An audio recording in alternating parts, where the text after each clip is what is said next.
Hey guys, welcome to Political Fight Club. I'm Robert Durden, and in this episode we're gonna be nipping a new buzzword or buzz phrase coming from propagandists in the bud, and a few lefty Twitter accounts have been running with it already, but in particular the one that I saw and the one that I had to, tweet up against was Kulinski, and that is political nihilism.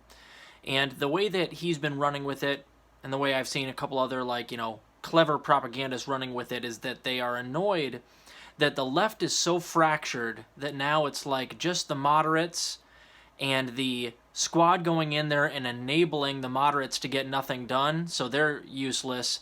And what that does is it turns everyone else, like me, anybody who's outside the duopoly, into nihilists. They're calling us political nihilists, which is an inaccurate description and a straw man, right? So what is he doing here?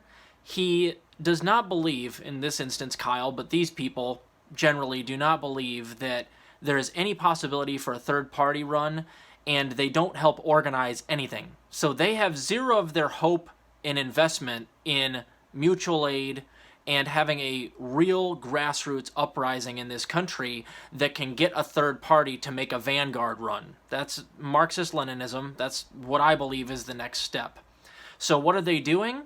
They equate people that believe that it's possible to do grassroots stuff and actually create momentum in the people and use that to get a third party on the map as nihilists. And if you guys don't know what nihilism is, it means you don't believe in anything. Political nihilists. So, so does that seem accurate to you? It doesn't to me. So I want you guys to realize what they're doing here. The people that want to sheepdog you into the Democratic Party, but also will grant you that it's a low chance of the Democratic Party actually doing anything, like Kyle Kulinski, who now is having to backtrack on his faith in the squad, and certainly faith in the Democratic Party, as he goes, listen, it's a very, very low chance that we get anything done through the Democratic Party, but there's zero chance of a third party run in this country, because he's kind of a dope and doesn't understand how a Vanguard party works and how Marxist-Leninists think. So he goes, well, that has zero chance of working, but we have a 2% chance of it working within the Democratic Party, so he labels everybody else as nihilists to make you go into the Democratic Party. But he'll grant you that it is a very low chance of working. What I would posit to those people is, if we could actually just say, fuck the squad, and stop donating to anybody within the Democratic Party collectively, isn't like 40% of the United States independent?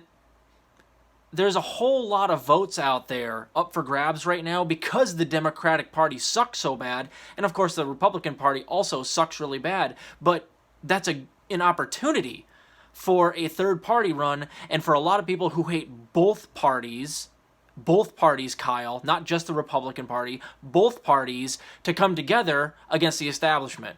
So this bullshit buzzword, political nihilism, is a straw man.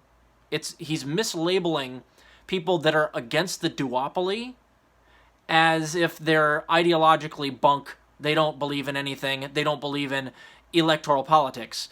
No, we believe in electoral politics outside the duopoly. That's not nihilist. And that actually, if I may, Kyle, has more hope attached to it as a plan over 4 or 8 years to get a third party on the map, as I've laid out on this show before. You could run any number of people and get a third party on the map right now as long as you pick the right candidates. Tell me how that is a fool's errand, but running more people through the Democratic Party is not a fool's errand. How many fucking Justice Democrats are you going to get in there before you admit that it's a fool's errand? And beyond that, Kyle, if I may, I don't think another Justice Democrat is going to ever get elected ever. Nina Turner couldn't even win. There's a new play coming from the moderate Democrat and the DNC playbook that has come out where they put a whole bunch of dark money into advertising and smear campaigns against the candidate at the last second, so much so that Shontel Brown can wipe the floor with Nina Turner, even though Nina Turner had 2-to-1 donations given to her over Shontel Brown. So you've even admitted this on your show. They have a new play that they keep using against candidates. So what in God's name makes you think that any Justice Democrats are ever going to be able to get past that play? I am of the mind that if a Justice Democrat ever gets elected again, it's going to be 1 or 2 over the next 4 to 8 years. I mean, in what world do you live in? And I have yet to see an actual plan from people like this, these people that keep sheepdogging into the Democratic Party, other than, well, let's just run headfirst into a brick wall over and over again, and maybe the bricks will actually crack at some point. I don't see any plan from these people. So my plan is, how about we stop donating to the squad, and it's not politically nihilistic to do so, and then two things will happen, and maybe simultaneously. If we put our efforts into mutual aid and growing a grassroots uprising of people that decide that they're never going to vote for the duopoly again, you would eventually put a third party on the map, because you could run Green Party, something like that, and if you do it tactfully, there's a chance that over 2 election cycles you could get them on the debate stage and on every ballot in the country. And then the other thing that would happen, maybe, is if you had a third party threat, the AOCs and everybody in the Democratic Party would be forced. They'd be pulled to the left. And really, the Democratic Party as a whole would be pulled to the left because they would have to be. That third party, whoever they would be, the Green Party, People's Party, whoever, would pull them to the left. So you've got kind of a win-win there, and either A, the Democratic Party is pulled to the left, they get elected, and they implement some things that the Green Party insisted they do, or, maybe 12 years from now, 16 years from now, we have a Green Party president or a third party president. That's how much the duopoly is hated, but that still has more hope and a shorter timeline than trying to go through the Democratic Party. I mean, what do you need? I saw David Dole's like, oh, let's just wait for fucking AOC to become Speaker of the House, which is like a 20-year plan, and who's to say that she's not going to be corrupt in 20 years when she's corrupt right fucking now?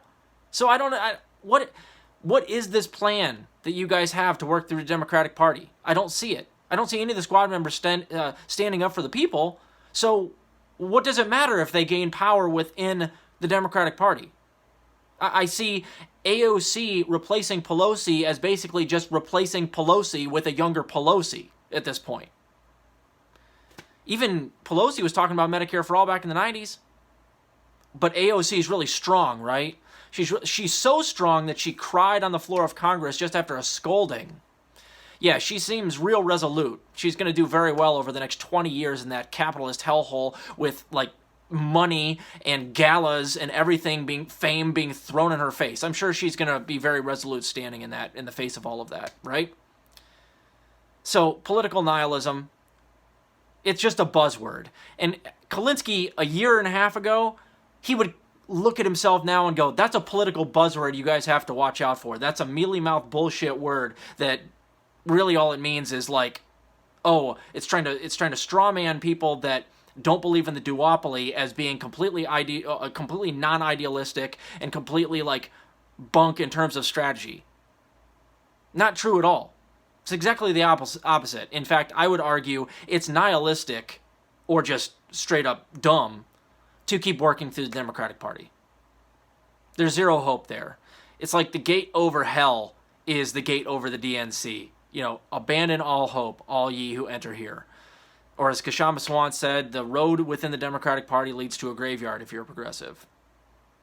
Give me evidence that I'm wrong. Anyway, don't fall for this bullshit language. Don't fall for it. Political nihilism, my ballsack. That's just, shitlib code for, let's not listen to the people that want to do a third party and mutual aid and all that stuff outside of the duopoly. Shame on you, Kyle. Anyway, keep fighting the good fight out there, guys. I'll talk to you later.